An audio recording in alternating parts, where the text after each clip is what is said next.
Bones are removed, making way for a new body.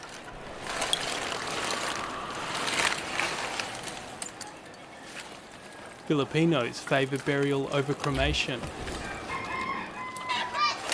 Some locals tell me they believe it's like a second death. Pasay is at Rabble Rabble show, I got chat to them, I made them chat for it. Rabble Rabble, you don't know say the one and only National Rabble Danger, and on this platform we do things different. Rabblings, you ever heard anybody using these words? They prefer live amongst the dead than the living.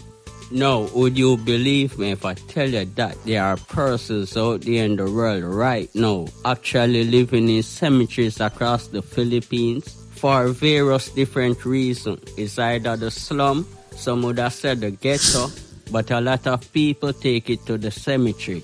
And Rabblings, would you believe me? In this place, people get evicted. And me not talk about the living, me I talk about the dead.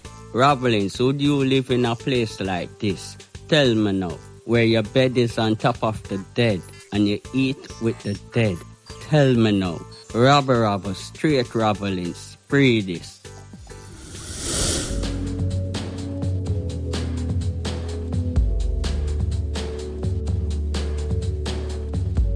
This sprawling cemetery is the final resting place of Filipino presidents and celebrities. In its endless rows of tombs lie the bodies of more than 1 million of Manila's dead. But thousands of its living choose to live here as well. There are communities just like this one all across the Philippines.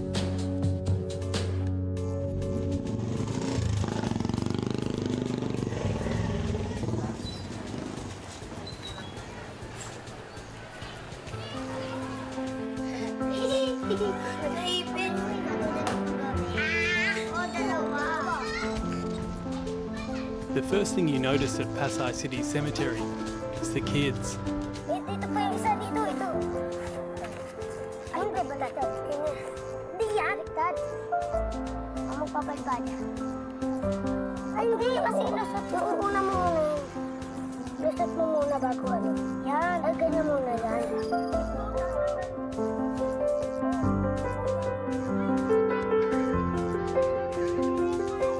It's a playground, a workplace, and around 300 families happily call this cemetery home. Residents carry out their daily chores, while streams of grieving families pass by to bury their loved ones. Rabblings, they say love do a lot of things, don't it? Do you think love would lead you to live into a cemetery? Tell me, listen this. Celia Garcia has called a tomb home for the past 10 years. Joel, thanks for having me. This is your home? Yes. Seeing Celia's home is a surprise. Celia's house is spread across 3 different grave sites, which is bigger than most others around here. This is my kitchen when I where you cook. make the food. Yes. And this is my table, and this is my house where to sleep. This is where you sleep with your grandson, Yes. on top of the tomb. Yes. Is there a mattress on top of the tomb? I have my foam. You have like a foam that you put on top. Yeah. Do you ever get worried about sleeping on top of the tomb? It was love that brought Celia to the cemetery. Her husband-to-be already lived and worked here, so she moved in. When I met him, I was working there outside here in the cemetery as yung nagsiserve sa karinderya, sa restaurant. Doon ko siya na-meet. My husband was a caretaker of the office. That's why I'm here living. He brought me here.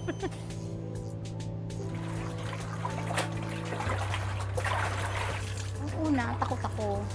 Pero yung kalaunan, parang nasanay na din. Living here isn't allowed, but the authorities turn a blind eye to the residents. And you've got a TV, and how do you get electricity in here? It's jumper. Celia steals power, but it's the only way to get electricity. It's not uncommon for the residents to tap into the cemetery's wires to supply power to their homes. Celia buried her husband more than 2 decades ago at a nearby cemetery. Now she helps care for her family by earning a small wage, cleaning the graves she lives on. A common job for lots of people who live here. But for her and many others in Pasai Cemetery, the future is always uncertain. Rabblings, tell me if you think you can survive a day, much less a night, in a place like that. Sometimes it's not where you locate or your living condition from people happy and can have a smile upon them face that are the best thing. Don't it, Rabblings? And next thing, sometime we would be surprised the type of roof over some people's head, so we have to give thanks for all that we have. We have to give thanks for life. Pray this. Ray and Ralph have been working on this site in the mud for 2 days. But this isn't just a grave being dug. It's an eviction of a young girl. Not only can the living be thrown out, so can the dead. Rabblings, you hear that? One person don't own a grave, so basically the grave recycle. Graves at this cemetery have a 5-year lease. Many families can't afford to pay beyond that, so the bones are removed, making way for a new body.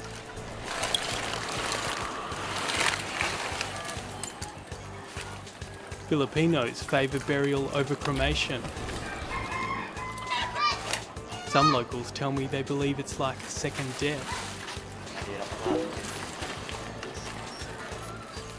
Pasai is at capacity for burials, so here they recycle the graves.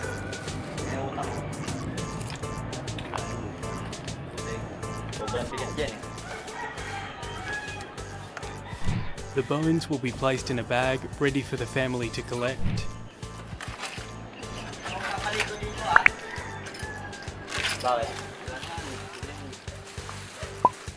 Sifting through the mud with their bare hands, an important part of their job is to make sure to leave nothing behind.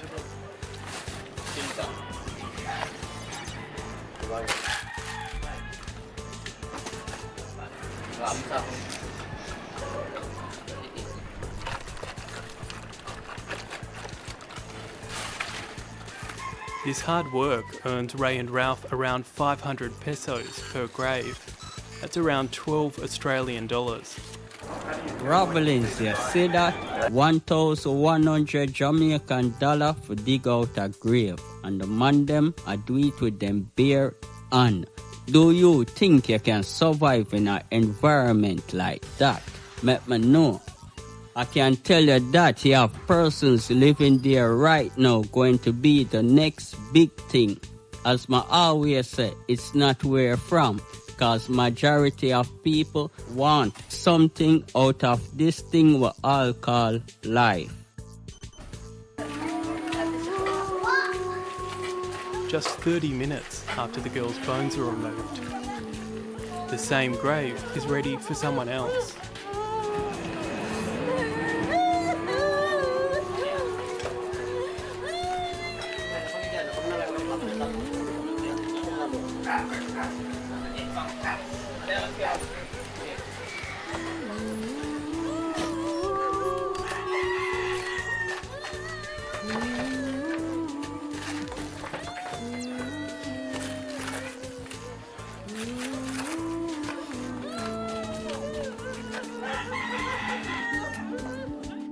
Rabble Rabble, no fear for tell them say you hear it, so remember to like, share and subscribe. Straight Rabblings.